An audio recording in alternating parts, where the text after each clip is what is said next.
You ever have one of those days where everything feels just off? Like the air itself is conspiring against your peace? That was my Tuesday. Sky the color of dishwater, the kind of day that doesn't just disappoint, it insults you for expecting more. And all I wanted was to fill up my gas tank, grab a bottle of water, and make it to the gym without talking to a single soul.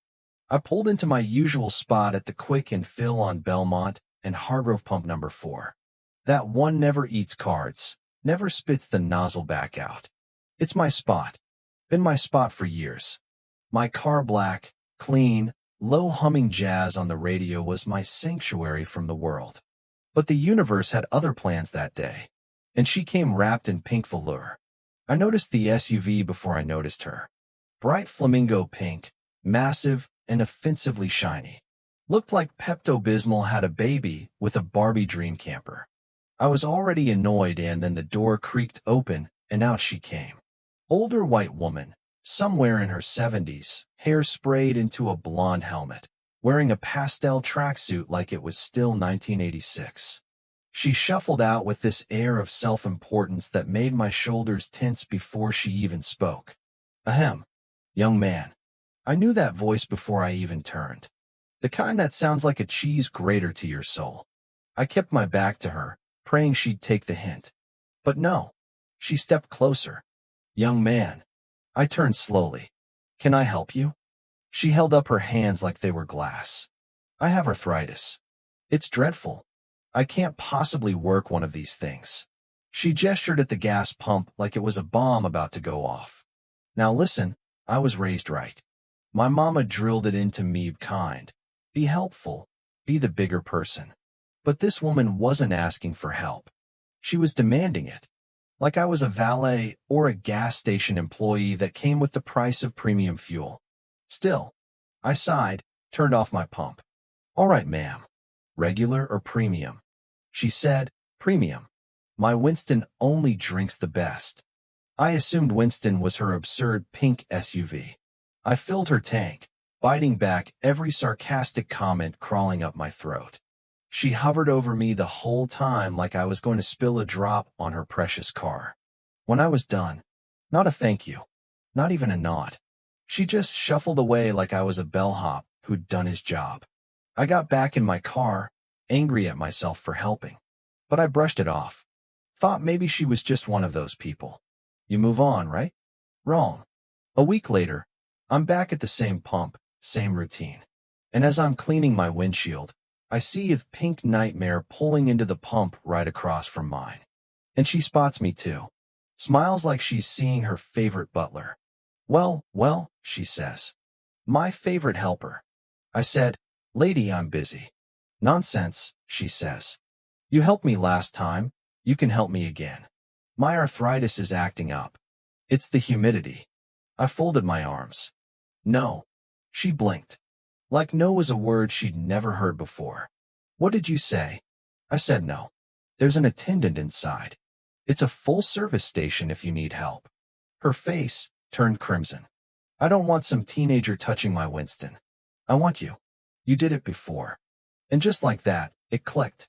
This wasn't about help. This was about control. I was the nice black man who pumped her gas once. Now she'd assigned me a role in her little world. I said, I helped you once as a courtesy. I'm not your gas valet. I have things to do. And then she lost it. She went full volume, hands waving, voice cracking. You lazy, ungrateful boy. I'm a senior citizen. You're supposed to respect your elders. Now the whole station's watching. And I'm standing there as 6 feet 2 inches black man being yelled at by a trembling white woman. I could feel the eyes. The assumptions forming. She shouted, if you don't fill my tank, I'll call the police. I'll say you're harassing me. And that's when I realized I wasn't dealing with just rude. I was dealing with dangerous. I got in my car, didn't say another word. As I drove off, I saw her in the mirror, arms flailing like a cartoon villain. And I knew this wasn't over. For the next week, I changed everything. New gym times. New gas station. Watched my mirrors every time I drove. I told my friends, they laughed. You're being dramatic, Dave. An old lady stalking you? Come on. But then, I saw her parked across from my pharmacy, just sitting in her Pepto chariot, watching. That's when the idea hit me. I couldn't reason with her. Couldn't report her. But maybe I could scare her. Not hurt. Just flip the power dynamic. And that's where Zeus comes in. My Rottweiler. 120 pounds of velvet-wrapped muscle. He's a sweetheart. Afraid of thunder. Loves peanut butter. But to strangers? He's a nightmare. So I groomed him up, fitted his big OL leather collar, and took him for a ride. We pulled into Pump 4, the sun high, people around. I let Zeus out. He stood beside me like a statue. Quiet. Majestic. Then, she showed up. She didn't see him at first. She did her usual act, smile, strut, and then she saw Zeus. Her face drained. She froze. I swear I saw her lips twitch. What is that? She squeaked. This is Zeus, I said calmly. He rides with me now. She backed up. It's a monster. Zeus, confused by her screeching, let out a little huff. Not a growl, just a breath.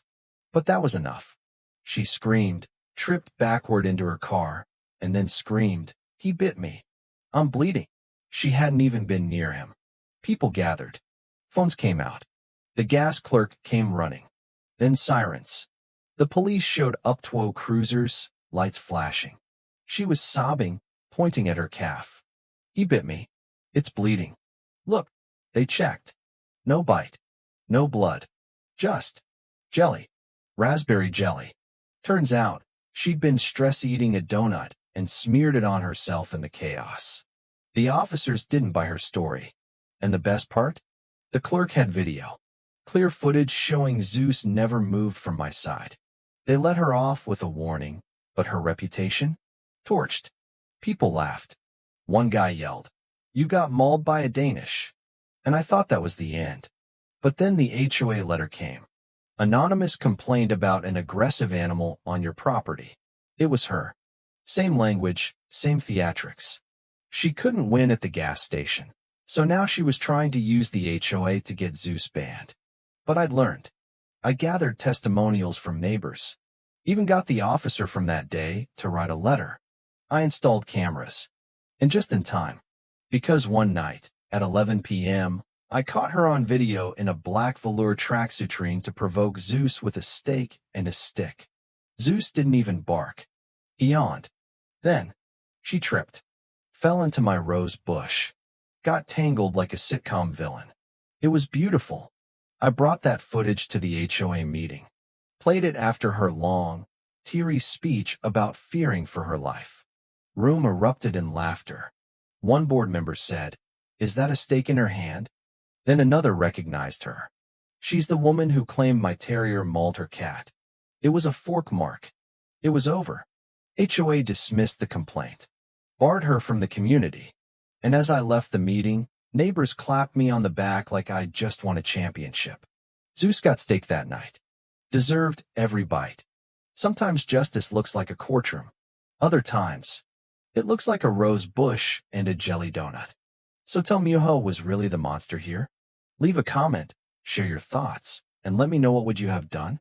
Because sometimes the only way to stop a Karen is with a Zeus.